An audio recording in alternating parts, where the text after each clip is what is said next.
আন্তর্জাতিক বাণিজ্যিক জলপথ হরমুজ প্রণালীর ওমান উপকূল থেকে দুটি বাণিজ্যিক জাহাজ জব্দ করেছে ইরানের নৌবাহিনী। বুধবার এ ঘটনা ঘটেছে বলে এক প্রতিবেদনে জানিয়েছে রয়টার্স।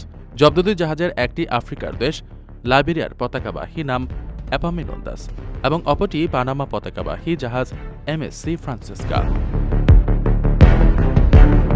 এপামিনোন্দাস জাহাজের কর্তৃপক্ষ রয়টার্সকে এ প্রসঙ্গে বলেছেন, তাদের জাহাজটি প্রণালীর ওমান উপকূল থেকে ২০ নটিক্যাল মাইল উত্তর পশ্চিমে থাকা অবস্থায় ইরানি নৌবাহিনীর গুলির শিকার হয়। তবে এতে জাহাজটির বড় কোনো ক্ষতি হয়নি, কেউ নিহত বা আহত হয়নি।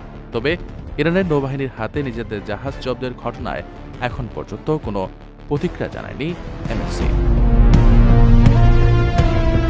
এক বিবৃতিতে ইরানের প্রতিরক্ষা বাহিনীর অভিজাত শাখা আইআরজিসি জানিয়েছে, জাহাজ দুটি যথাযথ কর্তৃপক্ষের অনুমতি না নিয়েই হরমুজ প্রণালী পাড়ি দিচ্ছিল। এ কারণে জব্দ করা হয়েছে এগুলোকে।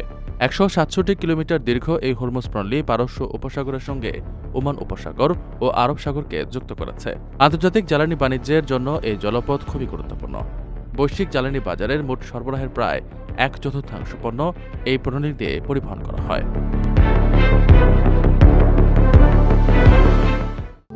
প্রবাসীদের জন্য নির্মাণ হচ্ছে দেশের প্রথম স্মার্ট সিটি, যেখানে থাকছে স্কুল, মসজিদ, হাসপাতাল, সুইমিং পুল, হেলিপ্যাড, পাঠাগার, জিম, সুপারমার্কেট, শিশু পার্ক সহ সকল নাগরিক সুবিধা।